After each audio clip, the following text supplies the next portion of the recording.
Assalamualaikum warahmatullahi wabarakatuh. Perkenalkan, nama saya Abel Fayafidayin, mahasiswa Ilmu Komunikasi Universitas Muhammadiyah Yogyakarta, peserta mata kuliah Metode Penelitian Komunikasi Kualitatif tahun 2023. Pada video ini, saya akan menjelaskan tentang analisis framing, analisis naratif, dan analisis semiotika. Analisis framing digunakan untuk mengkaji pembingkaian realistis atau peristiwa, individu, kumpulan, dan lainnya yang diterapkan oleh media massa. Pembingkaian tersebut merupakan bagian konstruksi yang berfaedah, realistis, dimaknai, dan direkonstruksi dengan cara dan makna tertentu.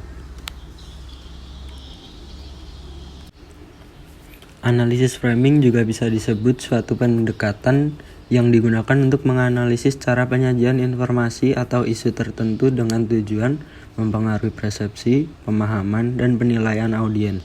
Melalui analisis framing, kita dapat memahami bagaimana penyajian informasi dapat mempengaruhi cara orang memahami dan merespon suatu isu.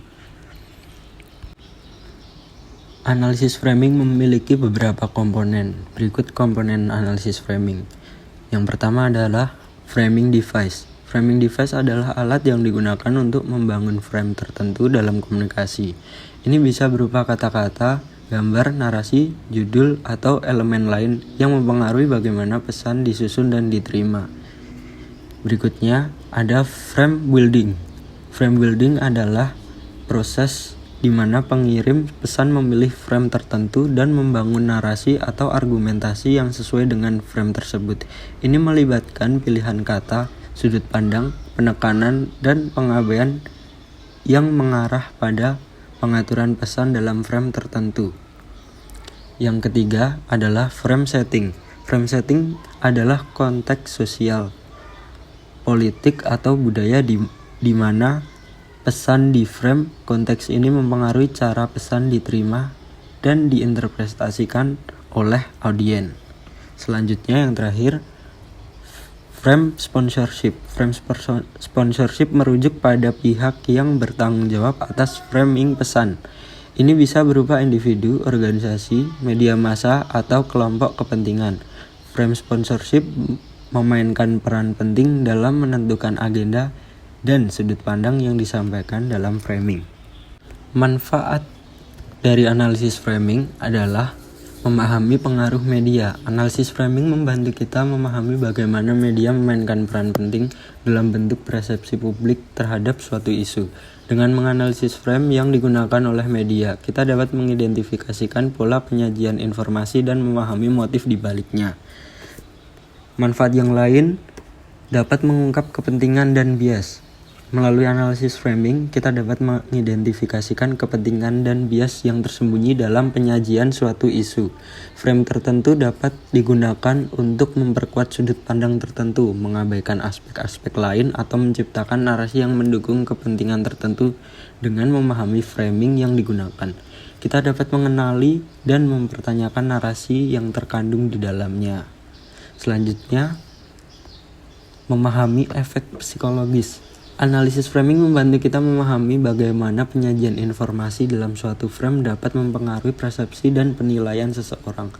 Frame yang digunakan dapat mempengaruhi emosi, sikap, dan tindakan audiens. Dengan memahami efek psikologis dari framing, kita dapat menjadi lebih kritis terhadap informasi yang diterima dan meresponnya dengan lebih bijaksana.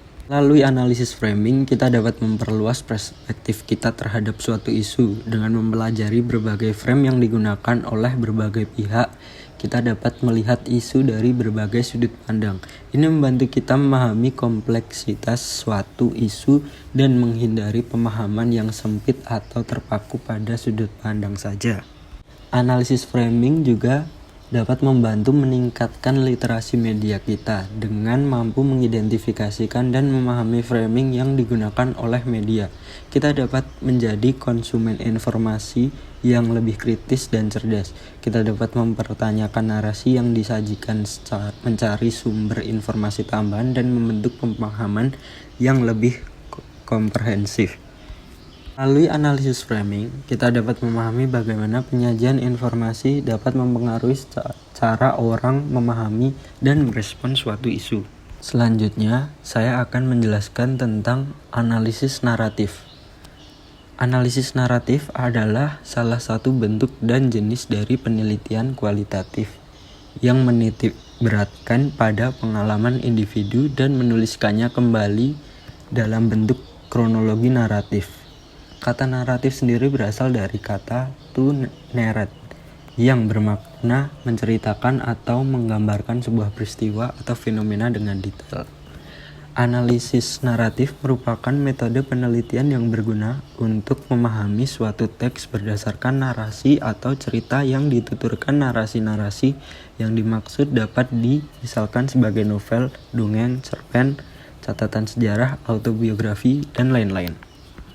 Manfaat analisis naratif. Analisis naratif memiliki beberapa manfaat. Salah satunya adalah membantu memahami bagaimana pengetahuan, makna, dan nilai yang diproduksi dan disebarkan dalam masyarakat. Lalu, memungkinkan menyelidiki hal-hal tersembunyi dari laten dari suatu teks media. Selanjutnya, memahami bagaimana dunia sosial dan politik diceritakan dalam pandangan tertentu yang dapat membantu kita mengetahui kekuatan dan nilai sosial yang dominan dalam masyarakat. Yang terakhir, analisis naratif merefleksikan kontinuitas dalam perubahan komunikasi. Dengan melakukan analisis naratif, kita dapat mengembangkan pemahaman yang lebih dalam tentang karya sastra, film, atau teks naratif lainnya. Analisis ini membantu kita mengungkap pesan, makna, dan kompleksitas yang terkandung dalam cerita serta memperkaya pengalaman membaca. Analisis naratif membantu kita memahami struktur cerita dan bagaimana unsur-unsur naratif disusun.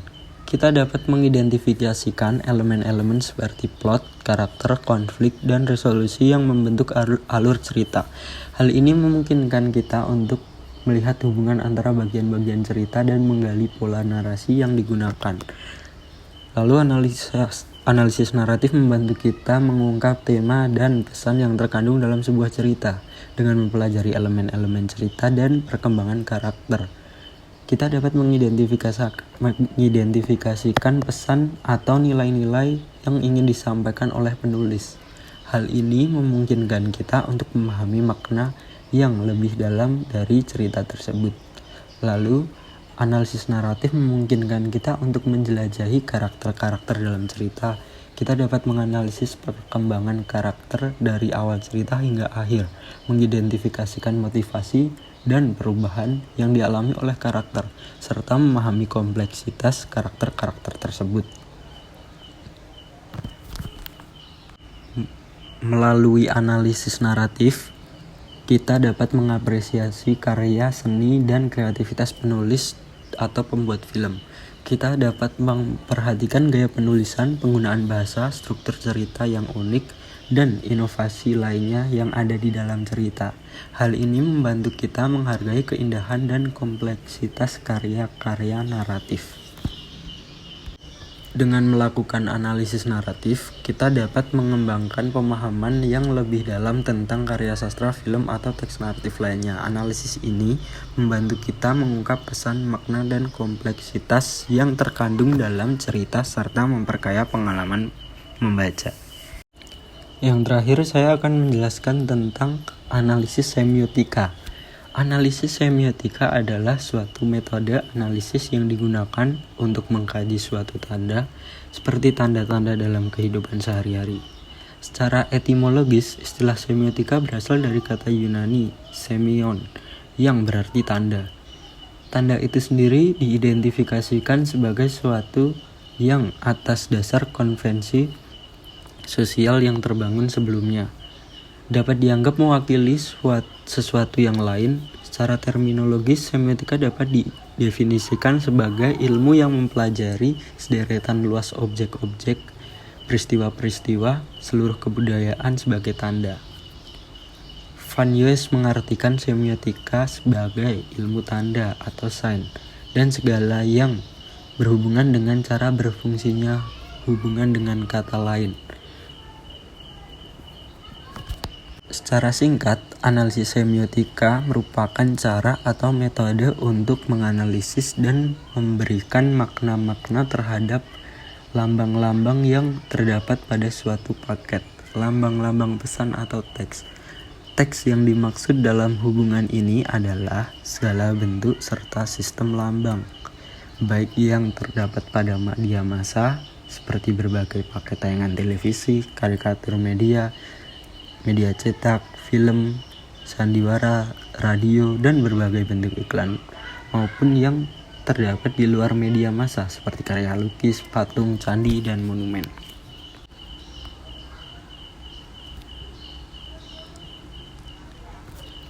Ada beberapa konsep penting dalam analisis semiotika. Yang pertama adalah tanda. Tanda adalah unit dasar dalam analisis semiotika. Tanda terdiri dari dua komponen, signifier dan signified.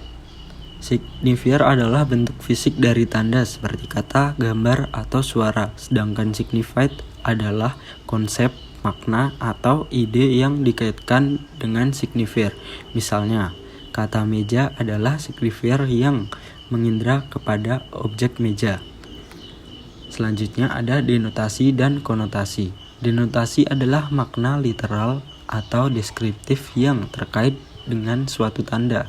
Konotasi adalah makna tambahan yang terkait dengan asosiasi dan interpretasi subjektif yang dibawa oleh tanda tersebut.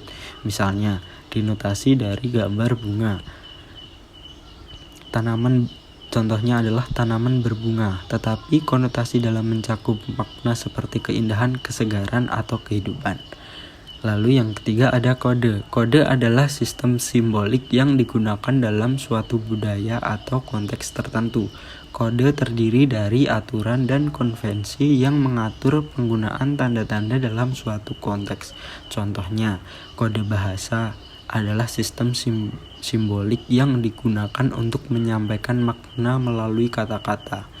Yang terakhir adalah intertekstualitas. Intertekstualitas merujuk pada hubungan antara suatu teks dengan teks-teks lainnya dalam budaya yang sama. Ini melibatkan referensi pengutipan atau pengaruh dari teks lain yang membentuk dan mempengaruhi makna dalam teks tertentu. Manfaat analisis semiotika. Analisis semiotika dapat membantu kita memahami bagaimana makna dibangun melalui penggunaan tanda-tanda dalam berbagai konteks. Kita dapat menganalisis bagaimana tanda-tanda linguistik, visual, atau simbolik lainnya digunakan untuk menyampaikan makna dalam sebuah pesan atau karya. Hal ini memungkinkan kita untuk melihat bahwa makna tidak bersifat baku, tetapi dibangun secara sosial dan kontekstual. Dengan melakukan analisis semiotika, kita dapat memahami bagaimana tanda-tanda dan simbol-simbol digunakan dalam berbagai konteks dan sistem simbolik. Analisis semiotika membantu kita memahami konstruksi makna, struktur simbolik, dan implikasi budaya dan sosial yang terkait. Selain itu, analisis semiotika membantu kita mengungkap struktur simbolik yang ada di balik tanda-tanda yang digunakan dalam suatu sistem. Kita dapat menganalisis hubungan antara tanda, representasi, dan objek yang dipresentasikan. Dengan memahami struktur simbolik, kita dapat melihat pola-pola, konvensi, dan norma yang ada dalam penggunaan tanda-tanda tersebut. Tanda-tanda dan simbol-simbol yang digunakan dalam suatu sistem simbolik mencerminkan budaya dan sosial yang menghasilkannya. Melalui analisis semiotik, kita dapat memahami cara-cara di mana nilai, norma, dan ideologi tertentu tercermin dalam tanda-tanda yang digunakan. Hal ini membantu kita memahami dinamika budaya dan sosial yang lebih luas. Analisis semiotika digunakan secara luas dalam mempelajari media dan iklan. Kita dapat menganalisis tanda-tanda bahasa dan simbol-simbol yang digunakan dalam media dan iklan untuk menyampaikan pesan-pesan tertentu. Dengan memahami bagaimana tanda-tanda tersebut bekerja, kita dapat mengidentifikasikan strategi persuasif, stereotip, atau representasi yang ada dalam media dan iklan.